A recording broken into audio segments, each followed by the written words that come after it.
কি ধ্যান ধারণা থেকে এবং কি বিবেক থেকে আপনি বিবেকের তাড়নায় যে জো বাইডেনের জন্য বিরুদ্ধে যে মামলাটি করেছেন এটি আপনি আসলে আমাদেরকে একটু খুলে বলুন প্লিজ। জি ধন্যবাদ কামরুজ্জামান হেলাল, ধন্যবাদ আরটিভিকে। আমি বাইডেনের বিরুদ্ধে আওয়ামী লীগ সমর্থকের মামলা। আসসালামু আলাইকুম, কেমন আছেন ভিউয়ার্স? আশা করি ভালো আছেন।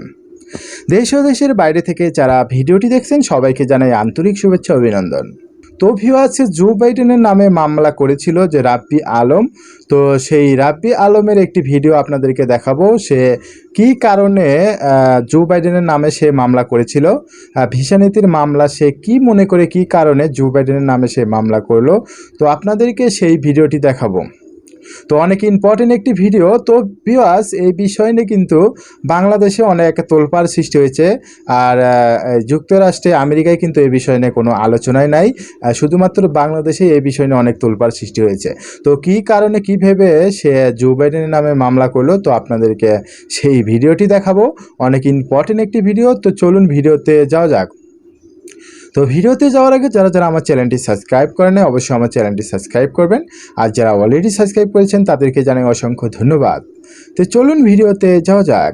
সেখান থেকে আমি কামরুজ্জামান হেলাল আরটিভিতে আপনাদের সরাসরি স্বাগত জানাচ্ছি। আপনারা জানেন যে মার্কিন যুক্তরাষ্ট্রে কিন্তু 7 থেকে 8 লক্ষ বাংলাদেশি বসবাস, এবং আমি যেখানে আছি মিশিগান স্টেটে 1 লক্ষ বাংলাদেশি বসবাস করে।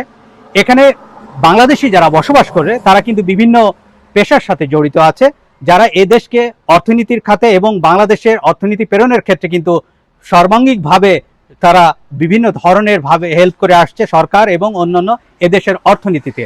তো আমরা যে বিষয় নিয়ে আজকে এখানে আসছি, আমরা সেটি বলতে চাচ্ছি যে এখন টক অফ দ্য টাউন হিসাবে যে বিষয়টি যে সামনে এসেছে সেটি হলো যে প্রেসিডেন্ট জো বাইডেনের বিরুদ্ধে যে মামলা হয়েছে, এবং এই আপনারা জেনে অবাক হবেন এবং খুশি হবেন অ্যাজ এ বাংলাদেশি হিসাবে যে বাংলাদেশের স্বার্থ নিয়ে তারা অনেক কিছুই এখানে বলাবলি করেছে।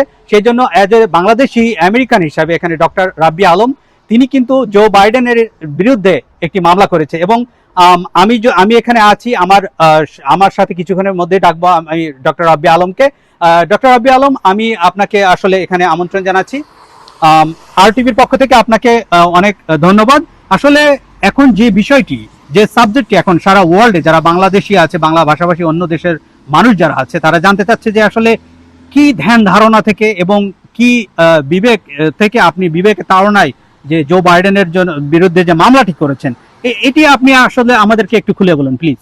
জি ধন্যবাদ কামরুজ্জামান হেলাল, ধন্যবাদ আরটিভিকে। আমি সর্বপ্রথম যেটা বলবো যে প্রচন্ড দেশপ্রেম থেকে, এবং বিশেষ করে পৃথিবীর যে প্রান্তে আপনি যান না কেন আপনি দেখবেন যে মানুষের একটা শিকড়ের একটা টান থাকে।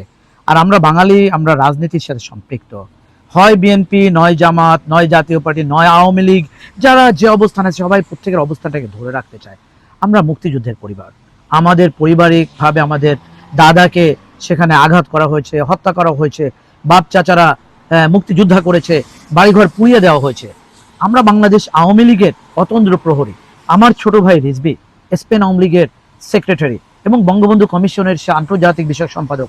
আমার বড় ভাই শেরে আলম রাসু বাংলাদেশ ছাত্রলীগের চরম দুর্দিনে কেন্দ্রীয় নেতা ছিলেন, যিনি বর্তমানে যুক্তরাষ্ট্রের বঙ্গবন্ধু কমিশনের মিজোরি অঙ্গরাজ্যের ডিন হিসেবে দায়িত্ব পালন করছেন।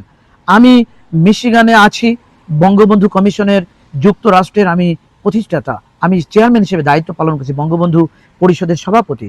আমাদের একটা দায়িত্ববোধ থেকেই যায়। আর বিশেষ করে বাংলাদেশের উপরে যখন আমেরিকার প্রেসিডেন্ট জো বাইডেন ভিসা নীতি দিলেন, আমি একজন শিক্ষিত মানুষ, আমি এদেশে পড়াশুনো করেছি, ইনফর্মড একটা ডিসিশন আমাকে মেক করতে হবে। আমরা কন্ডেম করি যখন ডোনাল্ড ট্রাম্প বলেছিল যে আমেরিকায় মুসলমানদের ঢুকতে দেবে না, ট্রাম্পের এগেনস্টে 4.5 লক্ষ সিগনেচার আমি কালেক্ট করেছিলাম। যখন প্রেসিডেন্ট বুশ আমেরিকায় বলেছিল যে মুসলমানরা টুইন টাওয়ার ধ্বংস করছে, এদেরকে মানে পুরো বের করে দে, তখন আমি দাঁড়িয়েছিলাম। সুতরাং আসলে আমি আমেরিকায় এসে আমেরিকার আর্মিতে ছিলাম, ইরাকে যুদ্ধ করেছি, আফগানিস্তানে যুদ্ধ করেছি, আমেরিকা থেকে অনার্স, মাস্টার্স, ডক্টরেট, পিএইচডি করেছি।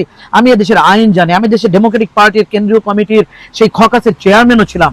সুতরাং আমার রেসপন্সিবিলিটি থেকে, আমার নলেজ থেকে, এক্সপিরিয়েন্স থেকে, ক্যাপাসিটি থেকে আমি বুঝেছি যে আমি কন্ডেম করতে পারি। আমি কন্ডেম যেটাকে বলে প্রতিবাদের ভাষা জানি, প্রতিবাদের নিয়ম জানি। আমি একজন আইনজ্ঞ, আইনের পরে ডক্টরেট করেছি, আমি জানি কি করে কেস করতে হয়। এই কেসটা যদি আমি না করে কোনো ল ফার্মে যেতাম, তাহলে আমাকে অ্যাটলিস্ট $3-4 মিলিয়ন তারা অ্যাডভান্স চাইতো কেসটা দেখার জন্য। কেসটা হবে কি হবে না সেটার কোনো কথা ছিল না, কিন্তু আমার কাছে স্কোপ আছে, আমার কাছে রিসোর্স আছে, আমি আইনজ্ঞ, যেখানে আমি আনতে পারি। সেজন্য আমি আইনটা এনে দেখিয়ে দিলাম যে এটা হচ্ছে আমেরিকা, হচ্ছে আইনের দেশ। তুমি আমেরিকার প্রেসিডেন্ট, তুমি আইনের ঊর্ধ্বে নাও। তুমি যদি একটা অন্যায় করো, আমি একজন সাধারণ একজন নাগরিক হিসেবে আমি এইটার প্রতিবাদ করতে পারি। আমি আমার ছোট ভাই রিজভী, স্পেন আওয়ামী লীগের সেক্রেটারি, যে একজন মানে মানে বাংলাদেশি, আমার বড় ভাই শেরে আলম রাসু, যিনি মিজোরিতে বসবাস করেন, বাংলাদেশি আমেরিকান, আমি মিশিগানে বাংলাদেশি আমেরিকান। আমাদের বাংলাদেশি রুট থেকে আমরা আমেরিকার প্রেসিডেন্ট জো বাইডেনের বিরুদ্ধে মামলা করেছি আমাদের দেশপ্রেম থেকে। ডক্টর রাব্বি আলম, আমি যে জিনিসটা জানতে চাচ্ছি আসলে এই মামলার সর্বশেষ আপডেটটা কি আপনি যদি জানাতেন। জি ধন্যবাদ। আসলে কামরুজ্জামান হেলাল, আমরা যে জুডিশিয়াল রিট বলা হয়, জুডিশিয়াল নোট বলা হয় এবং কমপ্লেন্ট বলা হয়, এটা আমরা স্টার্ট করেছিলাম 16 জুন। এটা আস্তে আস্তে 26 জুন, প্রায় 10 দিন লেগেছে। এটা যুক্তরাষ্ট্রের ফেডারেল আদালতে মিশিগান অঙ্গরাজ্যের ডিট্রয়েটের eastern district of Michigan US এর আদালতে ডকেটভুক্ত হয়েছে। এখানে একজন জাস্টিস নির্ধারিত হয়েছে, এখানে একজন ম্যাজিস্ট্রেটও নির্ধারিত হয়েছে, এখানে কোর্টও নির্ধারিত হয়েছে। আগামী যে স্টেপ হচ্ছে কোর্ট, আমরা যারা বাদী রয়েছি, আমি, রিজভী এবং শেরে আলম রাসু, আমাদেরকে নোটিশ করে কোর্ট জানিয়েছে যে তোমাদের মামলা ডকেটভুক্ত হয়েছে। অনুরূপভাবে যারা বিবাদী রয়েছে, এখানে secretary of state Anthony Blinken এবং এখানে যে ডিপার্টমেন্ট অফ স্টেট এবং প্রেসিডেন্ট জো বাইডেন, ওনারা বিবাদী, ওনাদেরকেও কোর্ট জানিয়েছে। এরপরে সমন জারি করা হবে এবং এরপর একটা নির্দিষ্ট ডেটে হয়তো আমাদের মোশন দিতে বলবে, আরো এভিডেন্স দিতে বলবে এবং মামলার যে প্রক্রিয়া রয়েছে এই প্রক্রিয়া চলতে থাকবে। খুশির খবর যেটা, আমি অত্যন্ত খুশি হয়েছি যে এই মামলাটা ডকেটভুক্ত হয়েছে, যেটা অত্যন্ত কষ্টকর একটা ব্যাপার, সব মামলায় ডকেটভুক্ত হয়। বাইডেনের বিরুদ্ধে আওয়ামী লীগ সমর্থকের মামলা খুব ইন্টারেস্টিং একটি ঘটনা।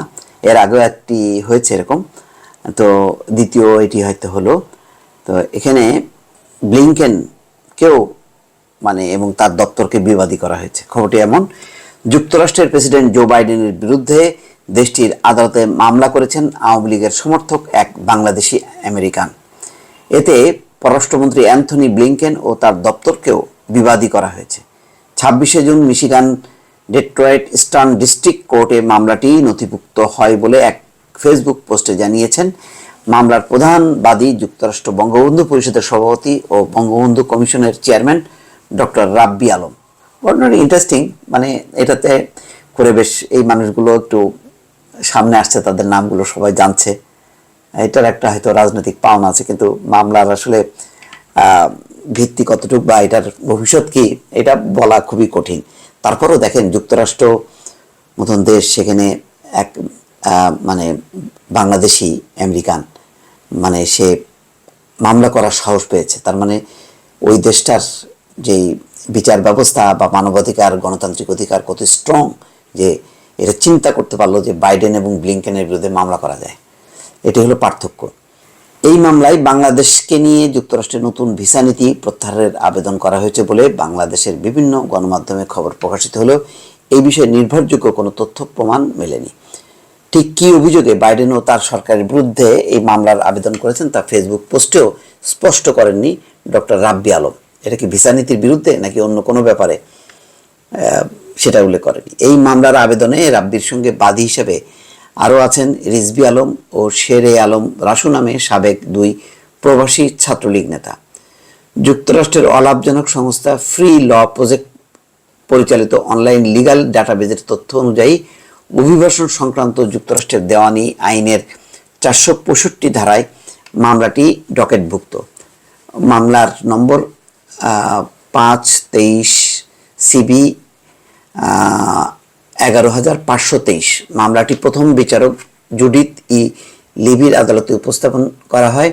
তিনি ম্যাজিস্ট্রেট জজ এলিজাবেথ স্টামফোর্ডের কাছে পাঠিয়েছেন। এই মামলায় এখনও জুরি চাওয়া হয়নি।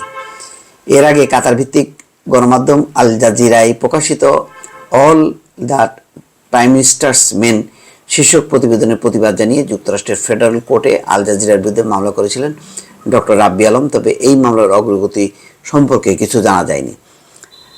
এখানে তো ধরেন আইনের অনেক অনলাইনের আইনের একটা হয়তো কোনো ব্যবস্থা আছে, সেই সেখানে হয়তো করা হয়েছে, মানে খুব সিরিয়াস বলে মনে হয় না। মানে এই ধরনের উদ্যোগ কখনো সফল হয় সেটা মনে করার কোনো কারণ নেই। তবে বেশ এটা একটু আকর্ষণীয়, একটু বেশ মুখরোচক ব্যাপার, এবং যারা করছে তারা আবার একটু পরিচিত হচ্ছে অনেকের কাছে। যেমন ধরেন আমি ভিডিওটি করলাম, এটা একটু হয়তো একটু ফানি মনে হতে পারে, বাট এর মধ্য দিয়ে তো ওই যিনি করলেন তার ছবিটা আসলো, ঘটনাটা একটু প্রকাশ পেল, এই আর কি। মানে এর ছাড়া এর বাইরে যে খুব বেশি গুরুত্ব আছে তা না, কিন্তু সত্যি সত্যি যদি। তো ভিউয়ার্স, কেমন লাগলো ভিডিওটি? আশা করি পুরো ভিডিওটি মনোযোগ সহকারে দেখেছেন। তো যদি ভিডিওটি ভালো লেগে থাকে অবশ্যই ভিডিওটিতে একটা লাইক দিবেন আর ভিডিওটি আপনার বন্ধুর কাছে শেয়ার করবেন। আর নিত্য নতুন নিউজ পেতে আমাদের চ্যানেলটি সাবস্ক্রাইব করতে ভুলবেন না। তো আজকের মতো এখানেই শেষ, পরবর্তীতে আবার দেখা হবে যে কোনো নতুন ভিডিও নিয়ে আপনাদের মাঝে হাজির হব। খোদা হাফেজ।